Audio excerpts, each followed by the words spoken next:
Ladies and gentlemen, friends, colleagues and listeners, here we are again at the EVO podcast, and we've got a great guest on with us today, and the person I'm talking about is Jason Berry, who's the VP Cargo for Air Canada, and he's based in Montreal. So, Jason, thank you so much for joining us, sir. Thanks a lot. Thanks for having me. It's great to finally get on. Yeah, no, it's brilliant. And as I said when we were just introduced there, you've got a lovely smiley face. So I'm looking forward to some pearls of wisdom from the man that's been dubbed the entrepreneur of cargo there at Air Cargo. So a little bit of a challenge there for you, sir. So before we get into certain questions, if you wouldn't mind, if you could just give us a little bit of background about your responsibilities and what you feel have been the most positive outcomes during 2021 for you in your new position.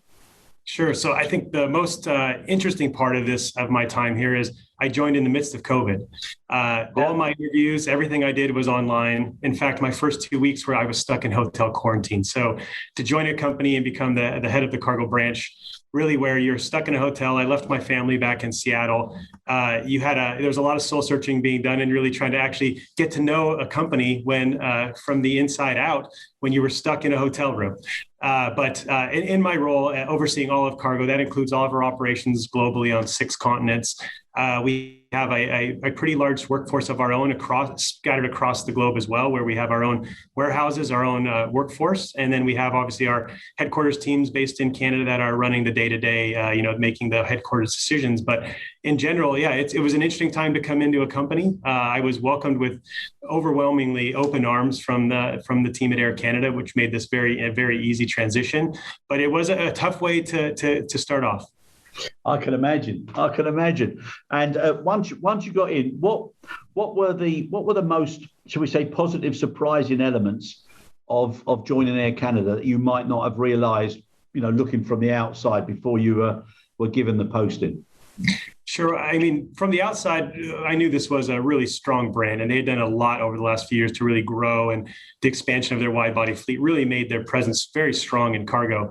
But what was surprising to me was just there is they have here at Air Canada, they have a saying of win is one. And you can really feel that sense of it doesn't matter what branch you're in, the silos, they've done a lot of work.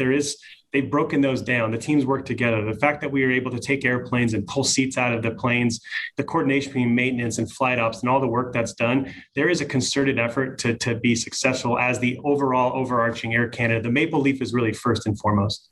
Yeah. I must admit, it is a lovely brand, and I remember loads of the people that I've known who've gone through the positions there at Air Canada. But that's lovely, winners won, and I think that's something now that is so important coming out of COVID, because it's the element of care that people are looking for, not just from the obvious the medical support services, but in any business now, caring about each other, caring about the effects, caring about what we need to do, caring about what you can do extra, caring about how much more agile you can be as employees, caring about the type of leadership focus from the senior management. So winners won, I think, is fantastic, and that really resonated with you, huh?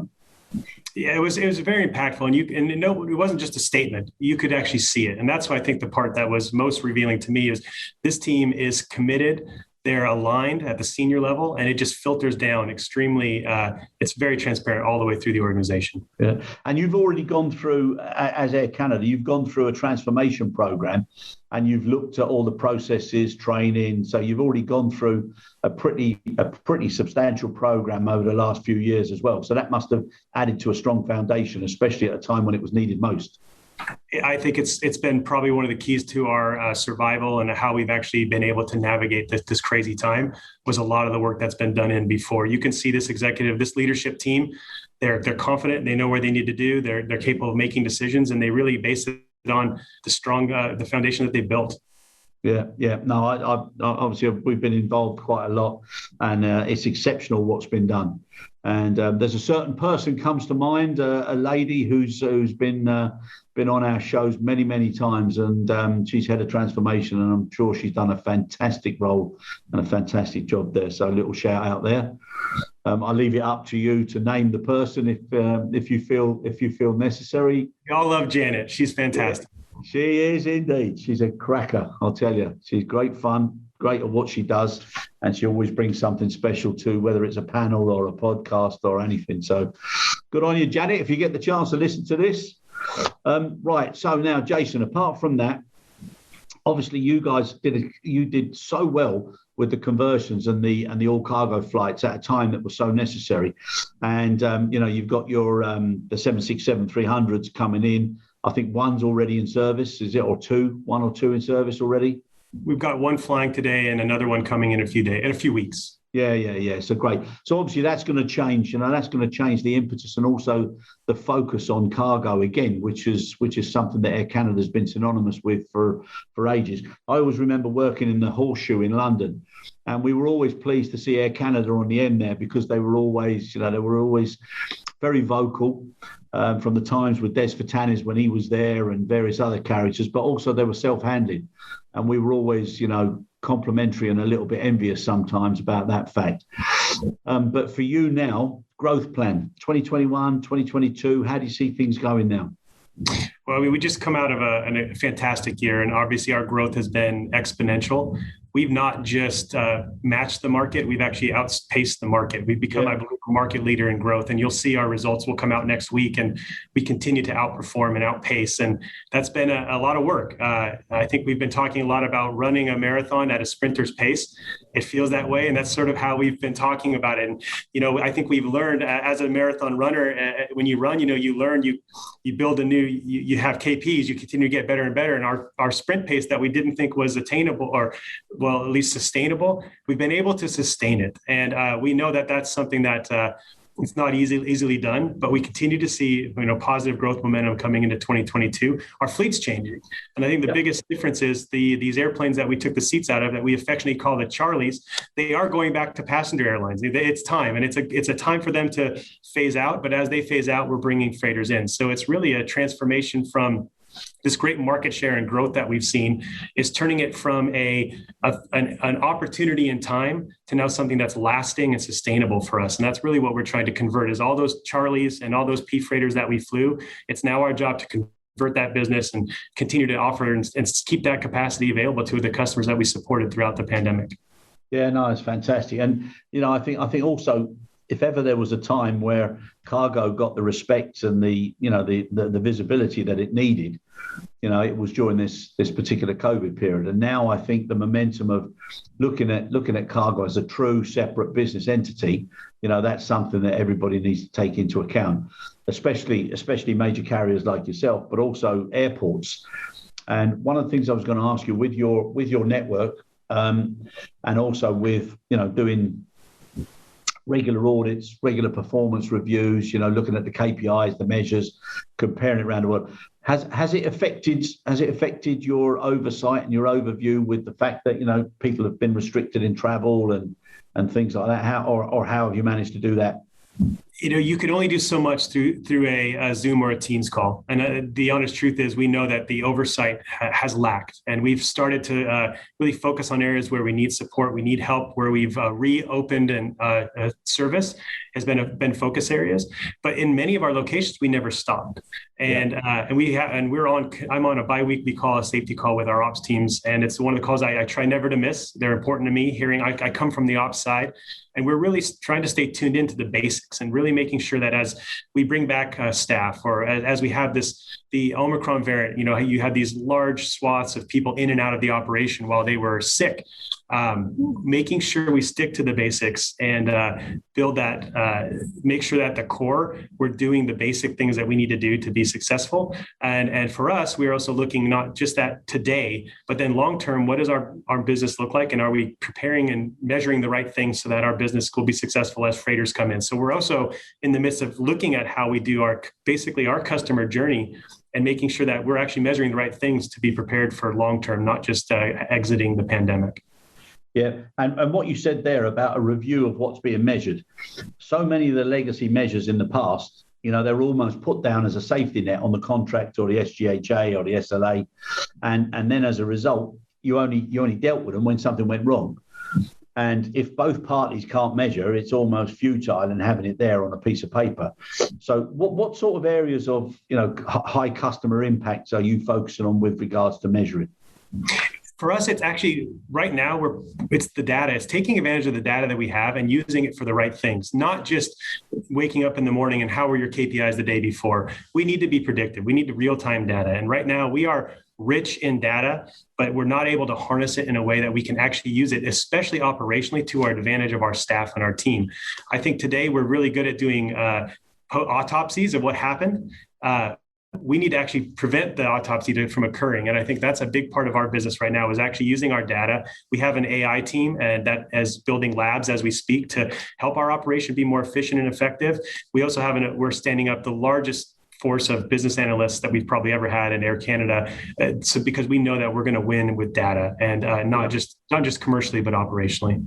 Yeah, 100%, 100%. Now, another area that received a huge amount of profiling was everybody's cold chain and looking after the pharmaceuticals from the vaccines, to the traditional. Now, you've invested heavily in that as well. We have. And so we are ready to inaugurate and open up our new facility, a temp control facility in Toronto, our hub. It's a 30,000 plus square foot facility that has multiple cold rooms, capable of handling hundreds of skids, full ULDs. It really is state of the art. And it's something that in North America, you haven't seen a legacy carrier really invest in this type of facility. Yeah. It's tough to do. And it's just exciting to see. We see this as an opportunity for us with air cargo and the freighters coming. We need to have the right tools in our hubs to support this type of product. And it's our first step towards really modernizing our view on the cool chain. We have a CEIV certification, but it's not just having CAIV. It's actually being able to execute on the ground and giving the team the right tools to do it. Yeah. Now, let me put something to you now. And the fact that you've already had a label of being an entrepreneur within this legacy cargo world is refreshing. But if you look at the way people focus now on everybody having very, very expensive, because they're expensive to bring in, they're expensive to run. There's a question about whether it's seen to be green. But everybody that's got their pharma facilities, their cold chain, etc., an awful lot of investment going into it. Now, with the types of containers and packaging, and also the awareness of pharmaceutical at source with the risk assessment and the lane assessment, do you think now, moving forward, that the same level of investment from the industry will be placed on that? Or do you think there'll be, or should be, more common support services at airports? You're starting to see common support. I think there are, when you talk about being entrepreneurial, there are opportunities. We want to take control of our own destiny here, and we are managing this ourselves. We can't wait, but we would like to see airports continue to invest. And I will say they do. There are some that get this and have found out that this is a unique, they can stand out from the crowd. And these are expensive. And when it's one facility, if I'm not fully utilizing one, it would be nice to have a common use place where this cargo can go.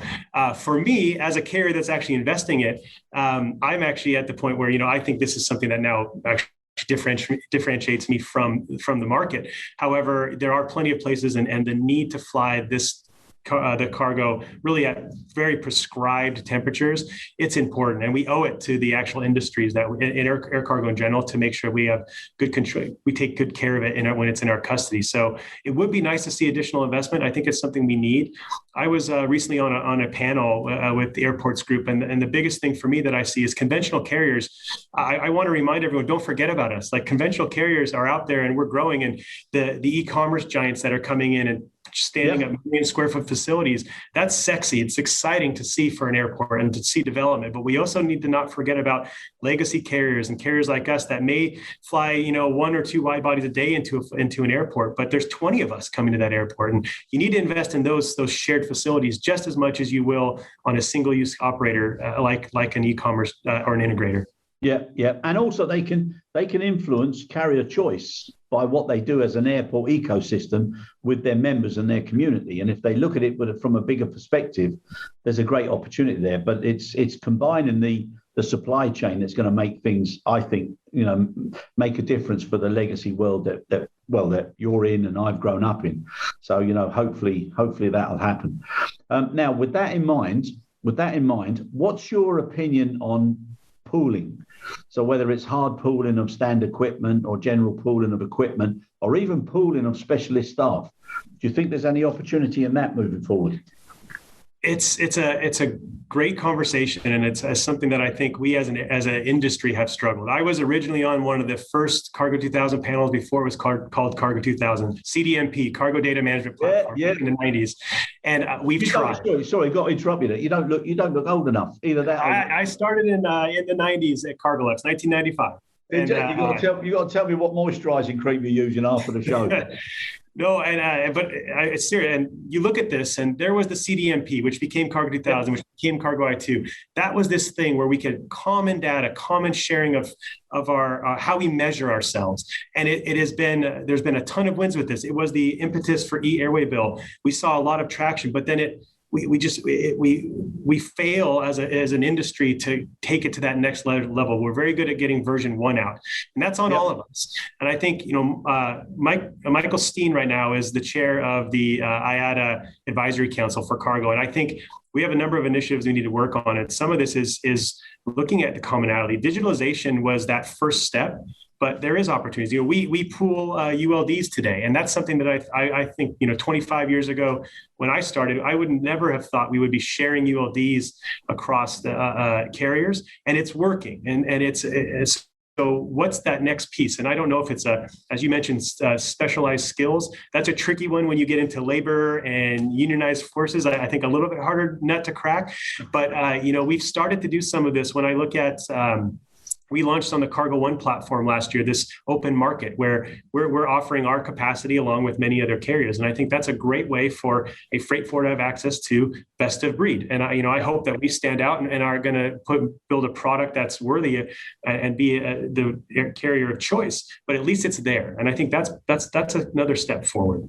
Yeah, no, 100% agree with you. Now, you mentioned ULDs there and pooling. Now, I also sit on the ULD Care Board, and one of the things and one of the reasons why I'm always happy to support them is in all the years, everybody understands the importance of ULDs and pallets. Yeah, as soon as there's an auditor or there's a senior manager or there's a safety officer gone from the floor, it just seems to be like the Old West. Everything just goes crazy again because it's all pressure.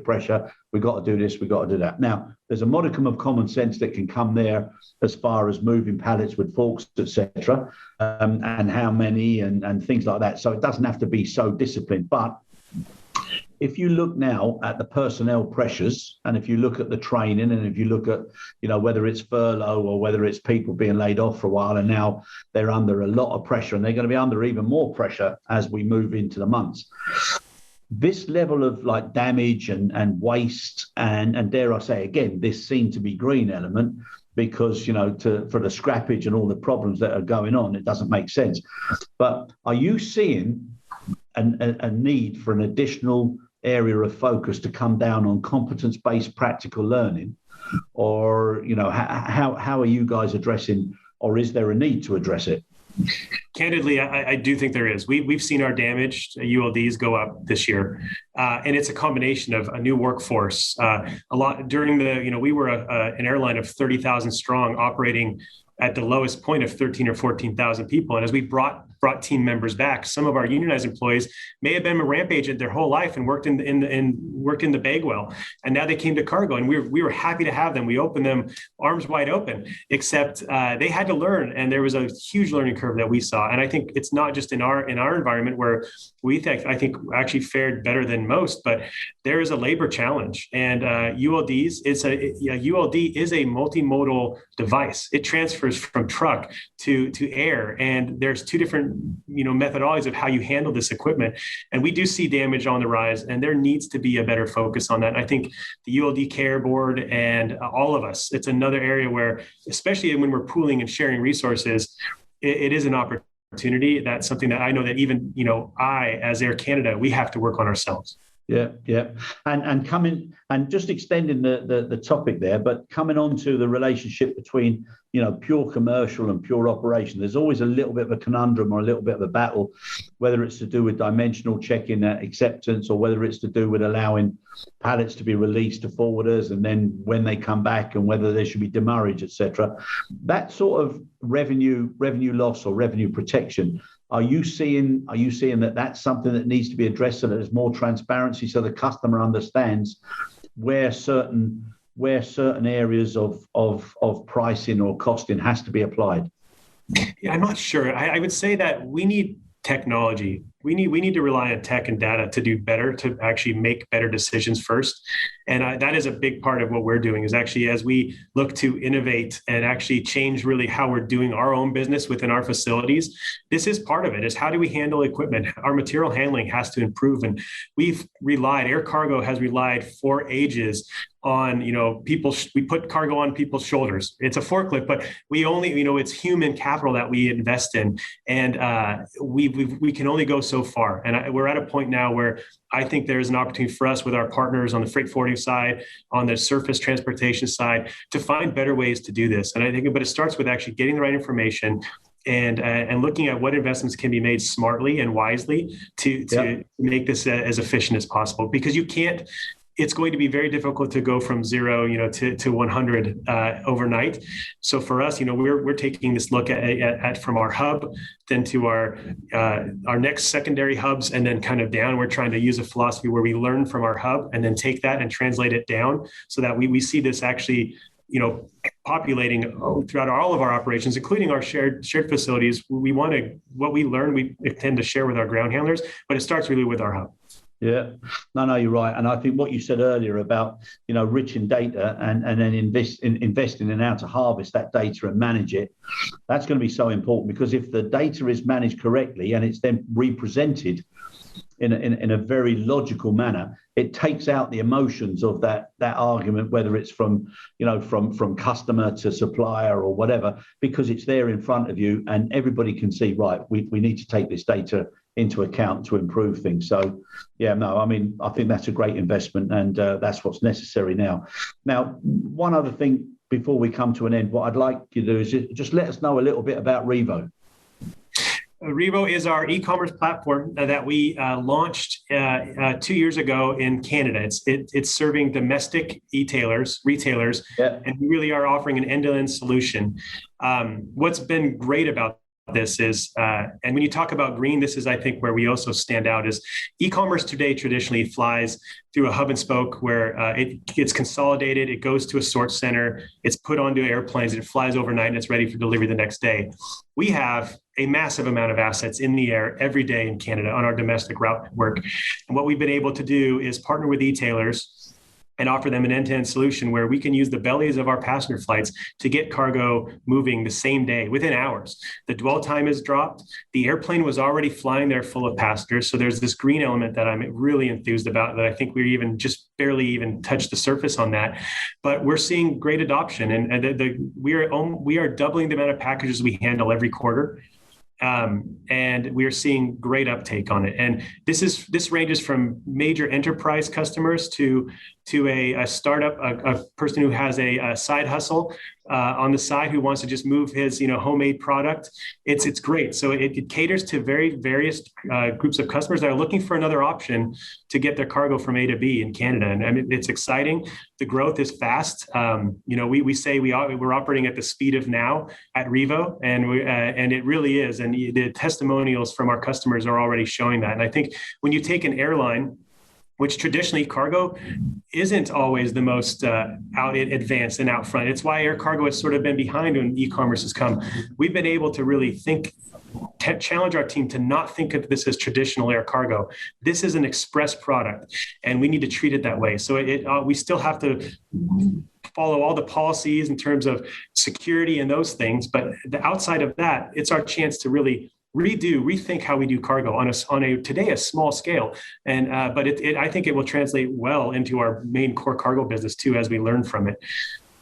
Brilliant, and I'm sure it will, and I'm sure now that it's a new one, you're able to take into account, the information and the education that needs to be applied up front, so people appreciate that they may unknowingly be sending, undeclared dangerous goods or some dangerous items in them. And I think that's one of the areas that somebody who's got legacy carrier experience or good basic handling experience, if they do start a product like that, it's something that they would make sure was taken into account. So you help and give as much education from downstream so that as it goes upstream, people are more aware and there's less problems with undeclared dangerous goods and all sorts of problems that everybody knows globally is starting to become a little bit of, a high concern. Ironically, I think this goes against the norms, but our e-commerce compliance is just it's stellar. It's incredible because of the awareness we put into it. We know that that it carries some maybe fair or unfair baggage. E-commerce, obviously, the hidden DG is a scary thing, and the way we've approached this is we've put belts and braces in place and really made sure that that's something that we don't introduce that new risk to our airline. And that's where another area that I'm really proud of is our ops team on the Revo group, the way they've introduced this and brought the awareness and the way we handle this cargo.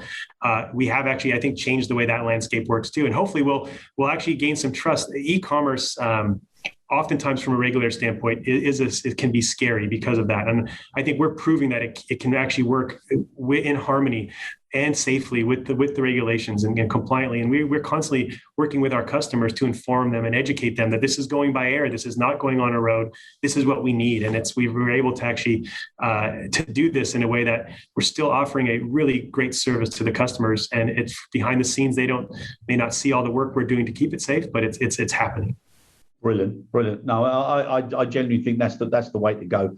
And if a lot of authorities and regulators and everybody else put as much effort into, we've got the experience and we know what the problems are and the concerns and the risk, start putting it into education awareness and some origin controls and make people more aware, because they're in most cases they're happy to do so.